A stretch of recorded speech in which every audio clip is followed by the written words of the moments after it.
Assalamualaikum. Good morning everyone. Di sini saya akan mempresentasikan tentang pembentukan karakter melalui membaca naratif teks dalam pembelajaran bahasa Inggris di MI Salafia Kajen Pati. Sebelumnya, perkenalkan dulu, nama saya Zumaro, NIM 2005-4001 dari Prodi PGMI untuk memenuhi mata kuliah pembelajaran Bahasa Inggris MI. Dosen pengampu Bu Daniar Sofeni, Sarjana Pendidikan Magister Pendidikan, dan saya mengambil dari jurnal IAIN Kudus yang ditulis oleh Retno Susilowati pada tahun 2020.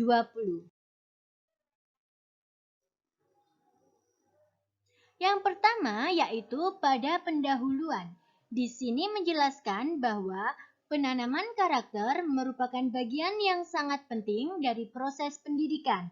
Pendidikan karakter merupakan tujuan dari pendidikan nasional yang tertuang dalam Undang-Undang Dasar 1945 dalam pembukaan.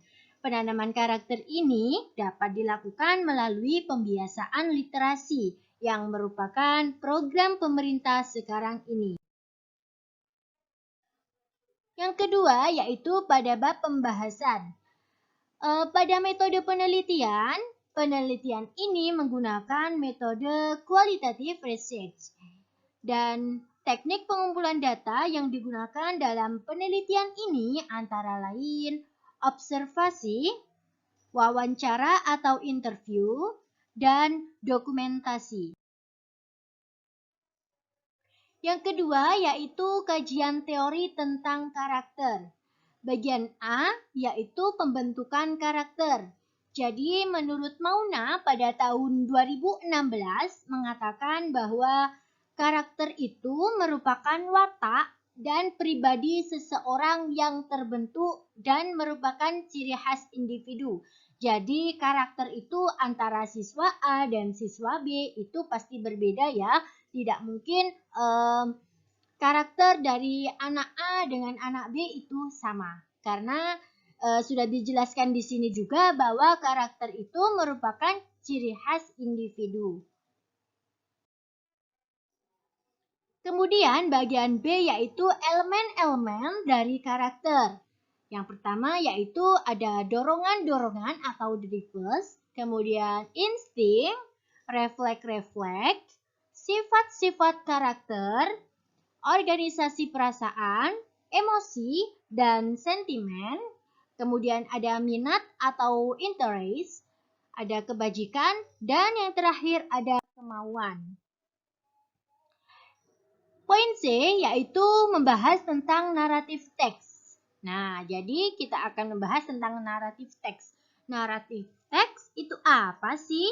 Jadi, Fadila Oktavianti Nur dan Masito pada tahun 2018 mengemukakan bahwa teks narasi merupakan karangan yang berisi tentang serangkaian peristiwa yang menjelaskan tentang serangkaian kejadian menurut urutan terjadinya kronologis yang memberikan arti dari serangkaian peristiwa sehingga memetik hikmah dari cerita yang dibaca dan menjawab keingintahuan dari pembaca tentang apa yang terjadi.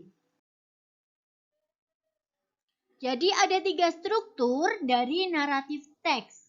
Yang pertama yaitu orientasi atau biasa disebut dengan orientation. Kemudian ada konflik dan ada resolusi atau biasa disebut dengan resolution. Jadi orientasi yang pertama yaitu memaparkan karakter yang terdapat dalam teks, setting atau tempat dan waktu. Kemudian pada konflik yaitu bagian yang menceritakan konflik yang terjadi dimulai dari awal terjadinya konflik sampai puncak dari konflik. Yang terakhir yaitu resolution, yaitu memberikan solusi dari konflik yang terjadi. Resolusi ini dapat diceritakan dalam ending cerita. Kemudian dari hasil penelitian jurnal ini, yaitu bagian A, implementasi pembelajaran bahasa Inggris melalui naratif teks di MI Salafia Kajen, yaitu dalam pembelajaran membaca naratif teks bahasa Inggris di MI Salafia terdapat 3 tema fabel yang diajarkan pada siswa kelas 6, yaitu tema si kancil, tukang kayu yang jujur, buaya dan kera. Dalam proses pembelajaran, guru membagi kegiatan pengajaran melalui 4 tahap, yaitu pembukaan kegiatan, kegiatan utama, kemudian tindak lanjut, dan penutup. Kemudian ada 4 tahapan proses pembelajaran. Yang pertama ada pembukaan, kemudian ada kegiatan inti, ada tindak lanjut, dan ada penutup. Yang pertama yaitu pembukaan. Jadi, guru mengawali pembelajaran dengan menanyakan nama-nama binatang dalam bahasa Inggris dan mengenalkan kosakata baru. Jadi, contohnya itu guru memberikan gambaran seperti ada gambar binatang, kemudian menanya ini tuh ada gambar apa, ada binatang apa, kemudian siswa bisa menjawab. Dan guru juga bisa mengenalkan kosakata baru kepada peserta didik. Kemudian pada kegiatan inti, guru ini memulai membacakan teks dengan suara yang keras. Dengan sesekali, guru mengulangi kosakata yang sulit, kemudian menerjemahkan per kalimat. Jadi, guru membacakan teks itu dengan suara yang keras. Agar apa? Agar peserta didik itu mudah paham dan peserta didik itu kan menyukai suara-suara yang keras, tapi suara yang keras tidak membentak. Kemudian bagian tindak lanjut, guru mengiring siswa untuk menemukan amanah atau moral value yang terkandung di dalam cerita. Jadi di sini guru mengajak siswa untuk menemukan amanah atau pesan moral yang terkandung dalam cerita tersebut.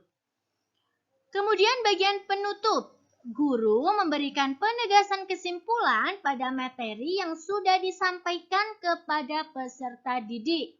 Jadi guru ini mengajak siswa untuk menyimpulkan hasil pembelajaran dan hasil apa yang telah diceritakan tadi tentang fabel itu tadi.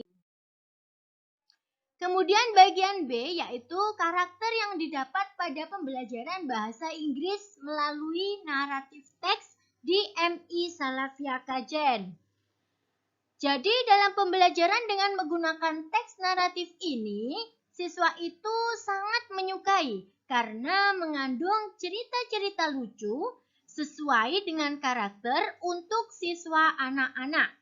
Siswa belajar bahasa Inggris dengan hal-hal yang menyenangkan, sehingga mampu mencerna suatu bahasa yang baru di dunia mereka. Siswa dilatih untuk memahami teks, kemudian menganalisis teks, dan kemudian menyimpulkan teks dengan mencari amanah yang terkandung dalam teks.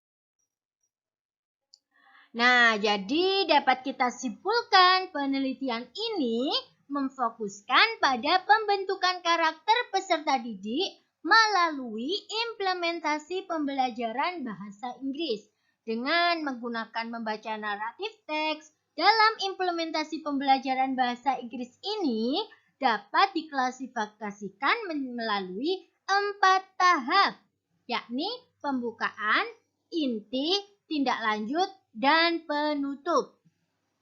Jadi dapat kita simpulkan ya, anak-anak itu ketika kita memberikan pembelajaran yang menggunakan warna, menggunakan game juga, itu anak itu lebih suka dan lebih pembelajarannya itu lebih menyenangkan. Jadi dengan saya mengambil artikel ini, anak-anak dapat senang dalam proses pembelajaran. Thank you. Terima kasih. Sekian presentasi dari saya. Semoga dapat bermanfaat untuk kita semua. Wassalamualaikum warahmatullahi wabarakatuh.